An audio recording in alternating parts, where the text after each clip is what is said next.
For this project, we're going to be looking at like ancient Greek pottery. And so I'm going to start off by drawing just like a double-handled amphora, basically like an ancient Greek pot.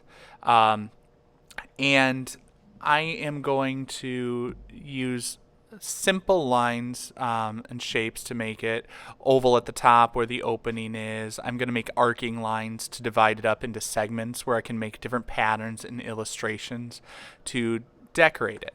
One thing to keep in mind is, a lot of that pottery was decorated with some repeating patterns, and I might incorporate some of those patterns that were typical of the traditional style, but also they had illustrations. They showed scenes of their lives. They showed what they valued, what life was like for them.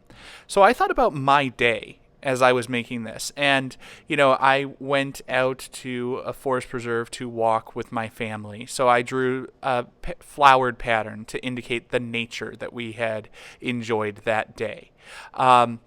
I also spent a good amount of my day making drawings and illustrations, making sample projects for the week's lessons. So I started to draw sort of like paint dripping down in another section. So I made just like an organic drippy sort of shape, and I'm going to take the time to fill it in so that I have some darker areas and some lighter areas. I always want to create a little bit of variety when I'm working just like black and white. The way I create variety is by having some dark shapes, some light shapes, some partially completed. The more sort of it's filled in with more lines of ink in a pattern, the more lines, the closer they are together, the darker the value will appear to be. I'm going to put a paintbrush to go along with that sort of dripping paint design. And then I'm going to add some just patterns using different types of lines. Some straight, some wavy, some sort of like a squared spiral type patterns, things like that.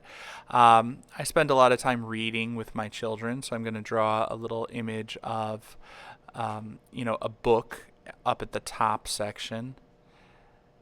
And like I said, I'm going to make more variety by adding more patterns, or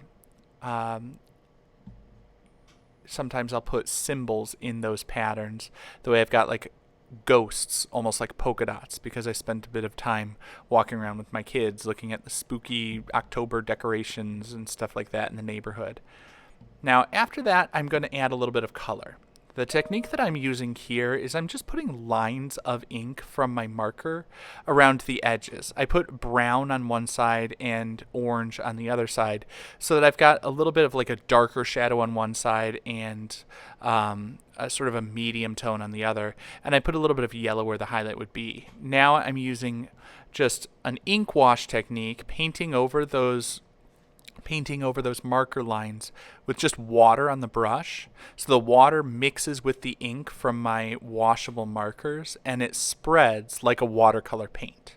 So the first thing I need to do is I make sure that I trace the brush over the marker so the water is mixing directly with the ink, and then I spread it into the other areas. And of course the black lines were done with Sharpie so they don't smear. Now, you can put what you want into your design. Think about symbols that would be personally meaningful and relevant to you.